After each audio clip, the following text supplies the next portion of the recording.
Okay, remember we're going to skip 8.6 for now, but we're going to come back. And um, so when I say skip, I just mean we're going to do it slightly out of order. So if you studied it, great, because it's information we're going to cover. And the same applies for 8.7. We'll be coming back to 8.7 pretty quickly. Complex numbers. So if you've heard of those, fine. But if you haven't, it's fine too. Don't worry about it. Now, what we want to start is chapter 9, and this is an extremely important chapter. So we're going to get an actual new thing here, an actual new skill, an actual new method in chapter 9. And chapter 9 is primarily about quadratic equations. And let me just start off with the sort of classic, and I've already mentioned this one, but I want to mention it again. I want to go over it again. To the ancient Babylonians, they thought of numbers as lengths, something you could draw. This is what they thought of them as. Oh, it just occurred to me. Let me see if I've got some greasy stuff on the screen here. I have no idea what it's going to look like. This is just me trying to clean the screen up.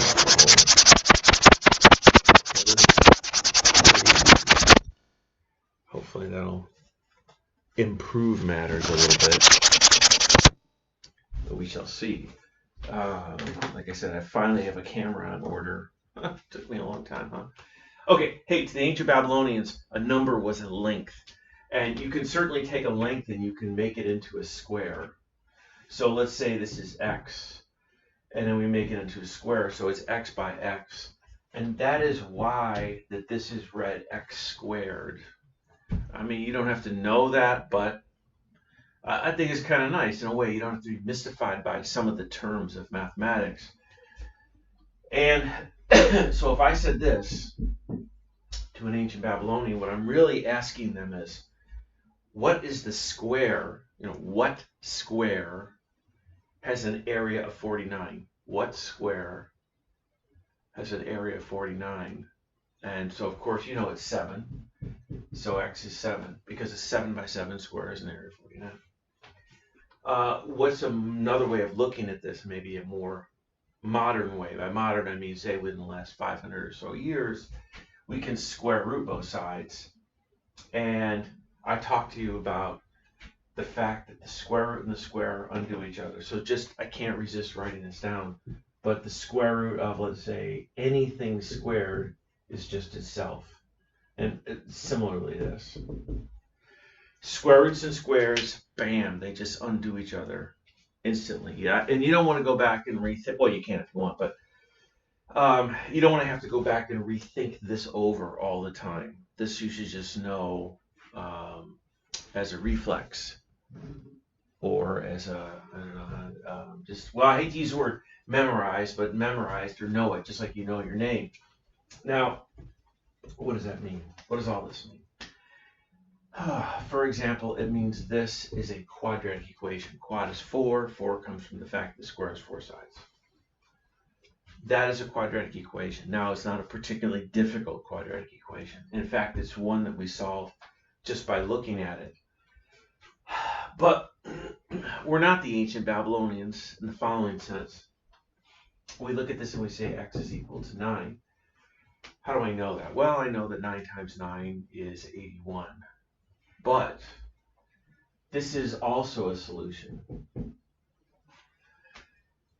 Because negative 9 times negative 9 is 81. Negative times negative is a positive. You might want to wonder sometime why that is.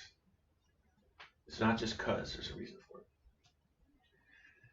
The reason I say we're not ancient Babylonians is the ancient Babylonians didn't have negative numbers, or didn't use negative numbers, or didn't write down negative numbers. I mean, who knows what anybody thought, right? But there's no evidence that they used negative numbers. But we do. So what we're going to say is this. Now, when I say x equals plus or minus 9, what I mean is x equals 9 or x equals negative 9. I mean, there are two solutions. You could write this out as a complete sentence, as far, but this is the standard way of writing it down. And it's a way of saying that there are two numbers. Now, let's get a more difficult. Oh, before I do that, hey, what about this? What about this?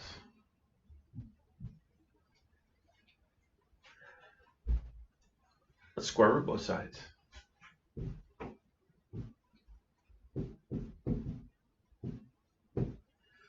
What's the square root of 3 is the square root of 3, just as I went over. The square root of 3, if it's not nice, it is what it is. The square root of 3 is the square root of 3.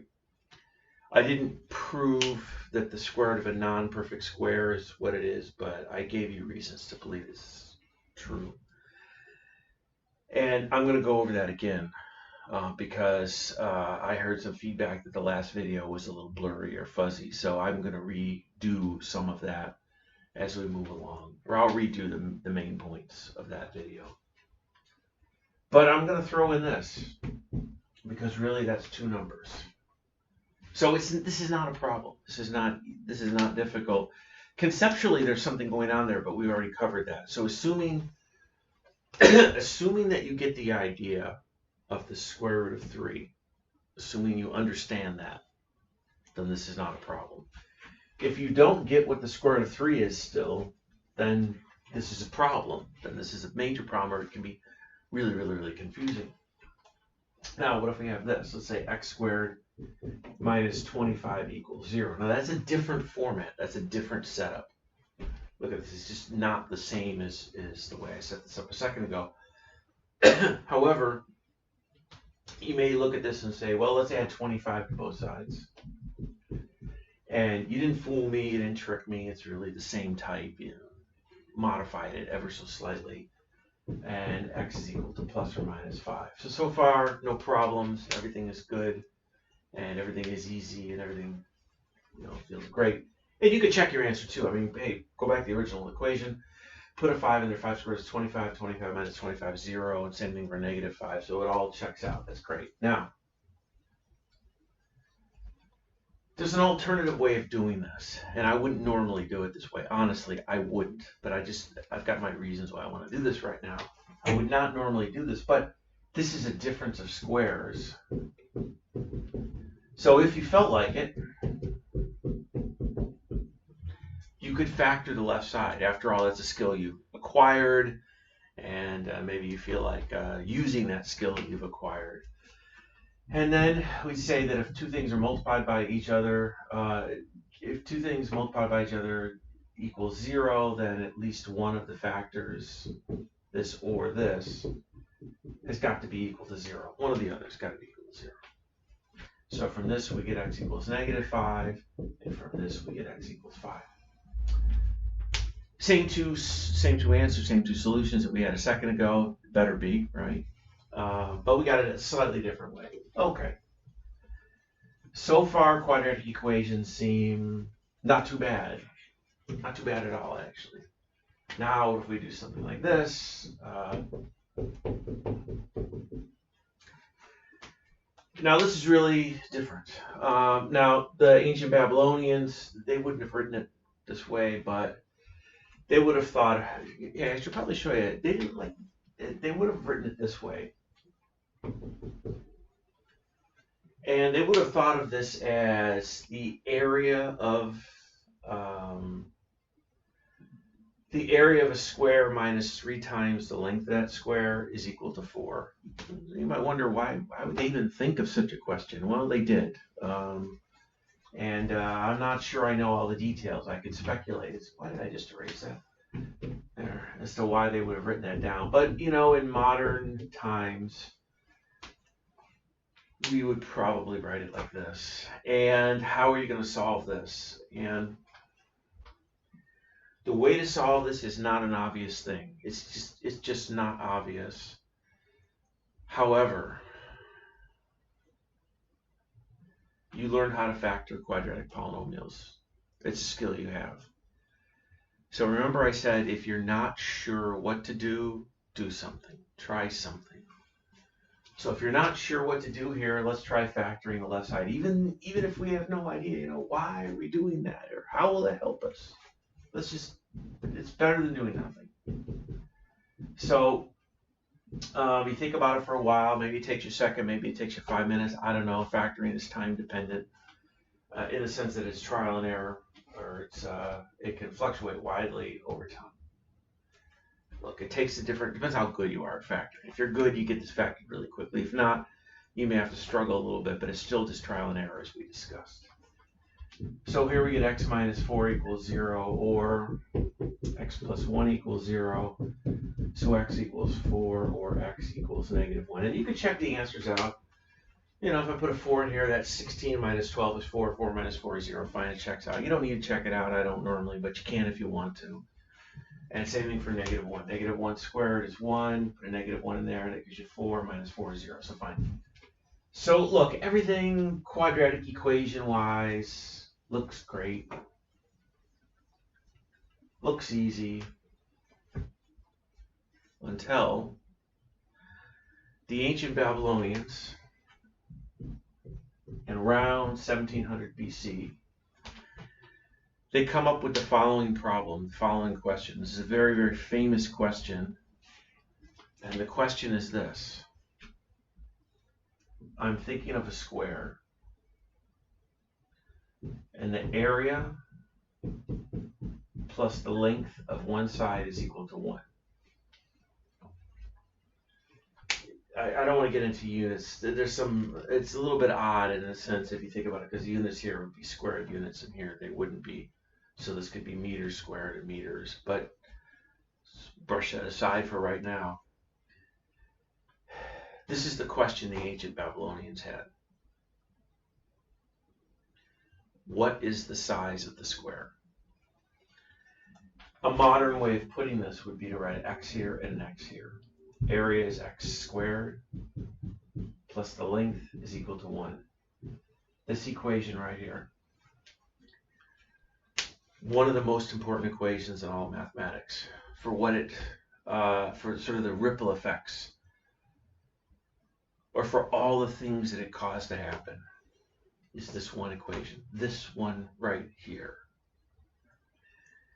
And the solution for this is absolutely not obvious. If you've never done this before,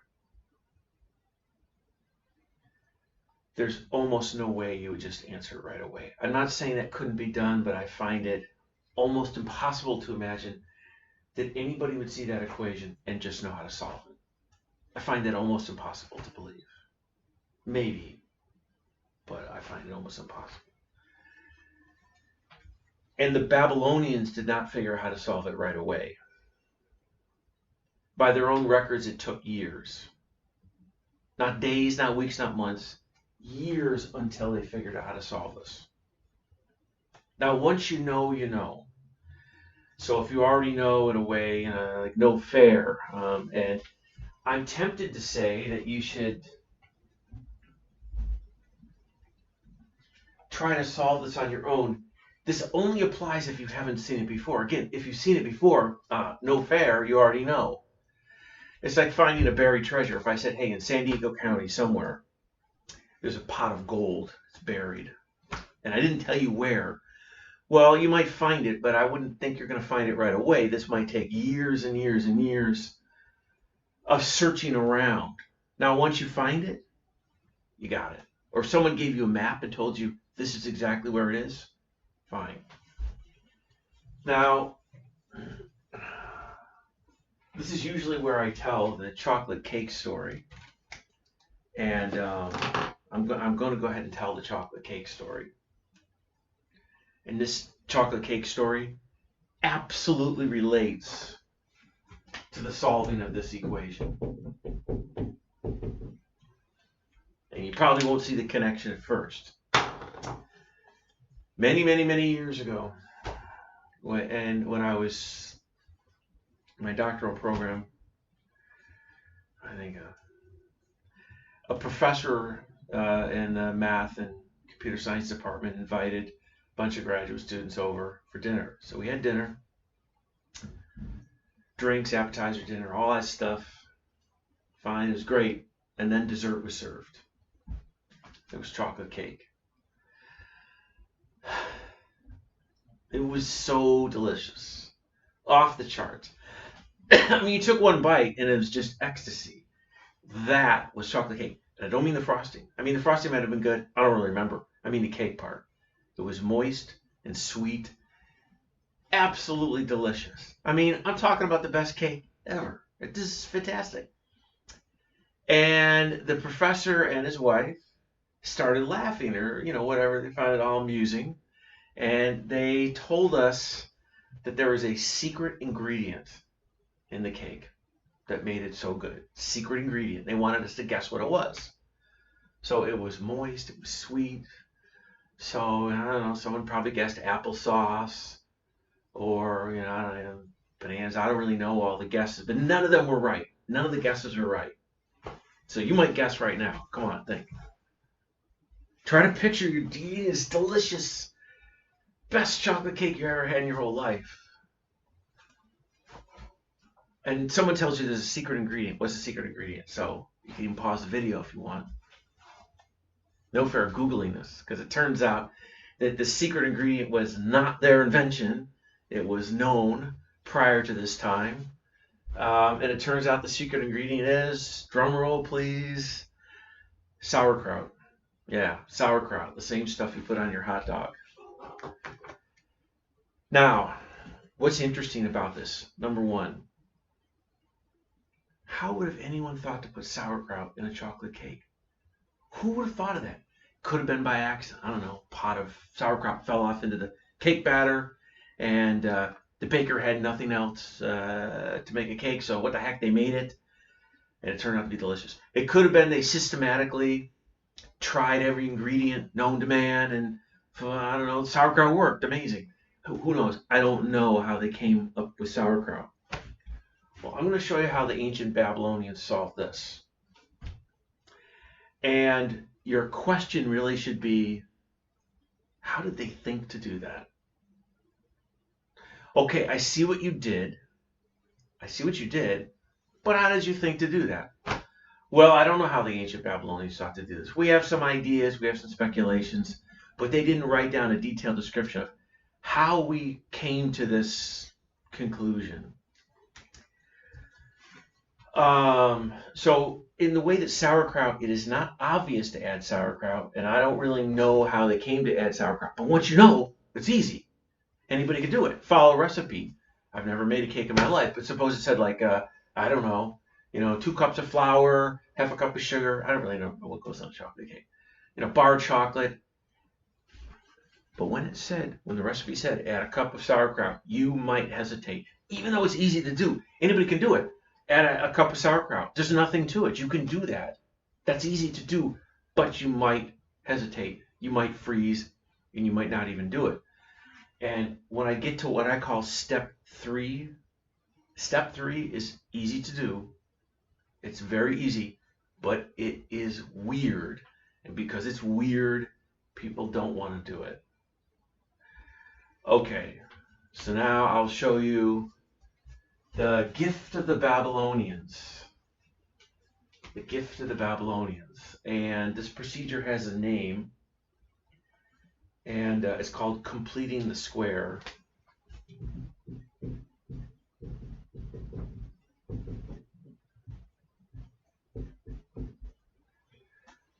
Completing the square, which is an odd name. Now, they did this geometrically by taking little rectangles and piecing them together to make a square. I'm not going to go over that. I think your book shows that. I'm not going to test you on that. But historically, that's where this weird name for this procedure came from. I mean, it is kind of a weird name, completing the square. Nonetheless, that is what it's officially called. I tend to call it personally the 6-step procedure because I break it down into 6 steps, but that's not its official name. I also call it the gift of the Babylonians because it is a gift. And once you, how did they come up with this? Hey, I don't know, but I know one thing based on their records. It took them years. Not, like I said, I know I said this, not days, not weeks, not months, years. So when I show you this procedure, once you know, and you'll always know, but it's not obvious. So is a good first example. Let me take this problem here as a good first example. Let's say we had 7x squared minus 21x, or say plus, and then minus, I don't know, let's say 35 equals 0. Now these numbers are more or less, I'm choosing them at random. First you try factoring this. And, that one here, I didn't do, and I know I didn't do it because I'm not in front of a whole class. So I forgot to do it. This problem here that I was starting to go on and on about. Number one, we'll come back and we'll do it. The procedure that solves this, or any quadratic equation, will solve this. This happened to be the one the Babylonians were working on. I should have said, everybody factor this. Oh, I did in a previous video. Well, I should have said it again. Factor that. Dum, dum, dum, dum, and I'll wait around and you try factoring this. Try it. Go ahead. Oh, and you didn't get it. Yeah, because it's not obvious at all how to factor this. So our whole idea of factoring, it just falls apart. It just fails. So I want to go over this procedure. Now, what I'm going to do right now is I'm going to go over the procedure and I'm going to use, sort of colloquial, or, my language is not going to be formal. If you want the formal language, that's written in the book, or you can Google complete the square and you'll get the very technically correct formal language. So I'm going to speak a little bit informally when doing this. Step one, get this plane number over on that side. See, we have an x squared term, an x term, and a plane number term. Get the plane number term over on the right. So step one, get the plane. Again, these steps are written out in the textbook. Completing the square here, I'll mention the exact section here. In 9.2, and 9.2 is called completing the square, so you can't miss it. The first step, extremely easy and not strange or weird. The second step is divide both sides by this number here. Now that's a little not obvious, actually, like why would you do such a thing? But it's not particularly crazy and it's not particularly difficult. So now I want to stop here for a minute and talk about these first two steps. First off, a lot of textbooks, I haven't looked specifically at ours. Some people combine these as one step, some as two. I don't care, it's up to you. Whether you want to call this two steps or one step, that's your call. I tend to break it down in two. It just seems like most people like to do it that way. Notice I've done some math. Yes, I have, but not much.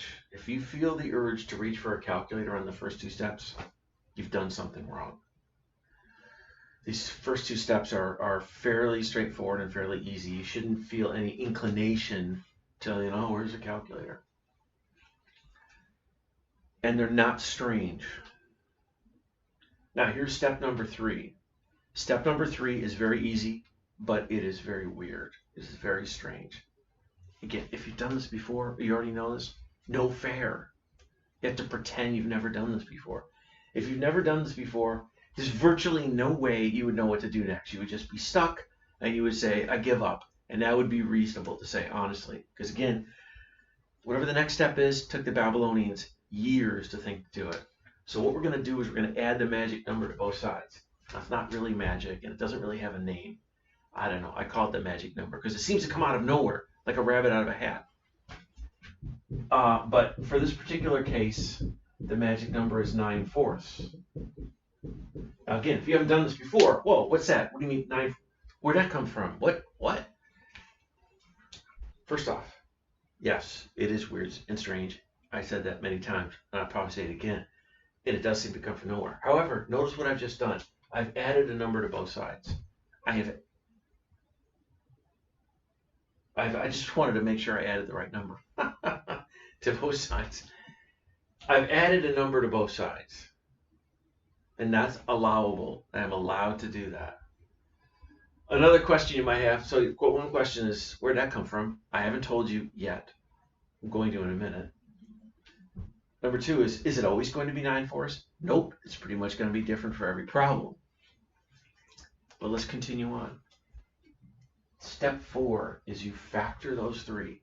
Here's the good news. It's always going to factor. Always. In exactly the same way. And you won't have to think about it. Unless you choose to. You don't have to think about it. It's a no-brainer. It will always be. Always. Parentheses. X. Always. Always that. Did I mention always? Always this. Then plus. Take the square root of the magic number. The magic number will always square root as a perfect square roots. What's square root of 9? 3 square root of 4, 2. That is not an accident. That will always be nice. If it's not nice, you've done something wrong. So this is 3 over 2 squared. Now, I strongly recommend you take this and multiply it by itself with the good old FOIL method, and you will get this, and you will see that this is true. That's not part of the process, so I'm not going to do it right now. Add these two up. That's usually where people go wrong. I can't even tell you how many thousands, and I do mean thousands of times, I've seen people go through this whole thing. They get everything right, but they blow it. They mess it up on this. So just add these two correctly. Don't put all this work to waste by adding your fractions incorrectly. Now square root both sides. And if I square root both sides, what am I going to get? X, making sure I got room on the board here, equals plus or minus the square root of 29 over 2. Now that's why I had a whole video, and I'm going to go back. That was a video that might have been blurry, so I'm going to go back and redo it. But the square root of 29 is the square root of 29. It's real. It corresponds to a length. It really is real, and there really is nothing else you can do with it. The square root of 28, square root of 29. If someone came up to you and said, "Hey, what is the number 7?" You would say, "What do you mean? 7 is 7." They'd say, "Yeah, man, but what does it equal?" I would say 7. And if they, "No, but come on, seriously, tell me what does 7 equal?" I would say, "I don't know what you want me to say. The number 7 is the number 7. And then if they said, "Could I use a calculator?" I'd say, "Yeah, okay, I don't really know what you're expecting, but fine. Try taking a calculator. 7 equals, you're going to get 7. And if you have a modern calculator, not if you have an old-timey calculator, but if you have a modern calculator and you type in the square root of 29, it's going to say the square root of 29. Again, if your calculator doesn't say that, the chip in your calculator probably dates back, honestly, to the 80s or maybe the 90s, but a long time ago. Now, how do we solve this? What's the last step? Is solve for x. So step 5 is square root both sides. Square root both sides. Just draw a big square root sign over both sides. Square root cancels with the square. I think we've talked about that enough. And then solve for x. So subtract that from both sides. And there are the solutions. And there actually are 2 solutions. Those are 2 solutions. And I'm going to do, in fact, I had a whole separate video where I do a whole bunch of these problems. Well, there's no reason to do a whole bunch of them. There is for you, but not really. You know, once you've seen somebody add sauerkraut once or twice, you go, you know, okay, I get it. You had the sauerkraut. Let me do another one of these, and then I'll tell you where this magic number comes from. Because again, it is just not an obvious thing where that magic number comes from. But once you know, it's remarkably easy. Again, the great question is how the Babylonians came to think of this in the first place. Just like, how did someone think to add sauerkraut to a cake? Because I tell you what, I don't think I ever would have thought, hey, let me add some sauerkraut to a cake. I don't know. I just don't think it's a thought I ever would have had. So here's another problem. Let's say 4x squared minus, let's say 40x plus, I mean, the numbers don't matter here, but I don't want them to go too crazy on us. So let's just say 12 equals 0. Let me go through these 6 steps. First step, subtract that number from both sides. Easy, no problems. Divide both sides by this number.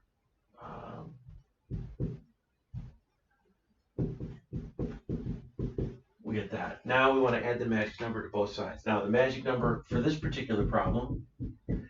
Now, whether you've seen this before or not, you might want to try to guess what the magic number is. If you've seen it before, you might know what it is. But in this particular case, it's 25.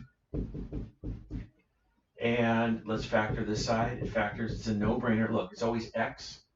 The sign is preserved, and the square root of the magic number. Like I said, always, always, always, always, always. It always works that way. Always, always, always. You can check it. You don't have to. It's not part of the process. Over here, we get 22. Square root both sides. X minus 5 equals plus or minus the square root of 22. And let's add 5 to both sides, so x is equal to 5 plus or minus the square root of 22. Now I need to show you where this magic number comes from. And here's where it comes from. After step 2, identify the number in front of x. Not x, but its coefficient. Not x, the number in front of x. And I want you to write the number down. Now it's negative 10. Just write the number down in front of x. Anybody could do that. If I said, please tell me what number I'm pointing to, you'd say, well, negative 10. So in a minute, I'm going to square this so the negative doesn't matter. It's kind of very forgiving here. But that number there is negative 10. Divide it by 2, see what you get. And then whatever you get, square it. You get the magic number. So you take the number in front of x, divide it by 2, square it, that's the magic number. In the last problem, you can rewind the video, but the last problem, the number in front of x, I think was 3. And if you take 3 divided by 2 and square it, you get 9/4, and that was the magic number in the last problem. Now, this procedure again is called completing the square. I didn't make up that name for it, but that's what it's called. And this is a place where I honestly do think that YouTube is a good resource. If you go to YouTube and search completing the square, you will get 957,000 uploaded videos of completing the square. One thing you need to know, I didn't come up with this procedure, and neither did they. It goes back almost 4,000 years, maybe 3,700 years. If they're not showing you these same steps, click away from that video. Now, in the past, when I've searched YouTube to show people videos, usually on the front page, they're all pretty legit, whether it's Khan Academy or there's some others that a lot of people seem to like. I actually had a student years ago, and to me this was super uber classic. The student said, hey Mike, or hey Professor Reedy, I didn't know what you were saying in class. You had me totally confused. I didn't know. I went home and I went on YouTube and I totally understood it. They did it a completely different way, and I understood it.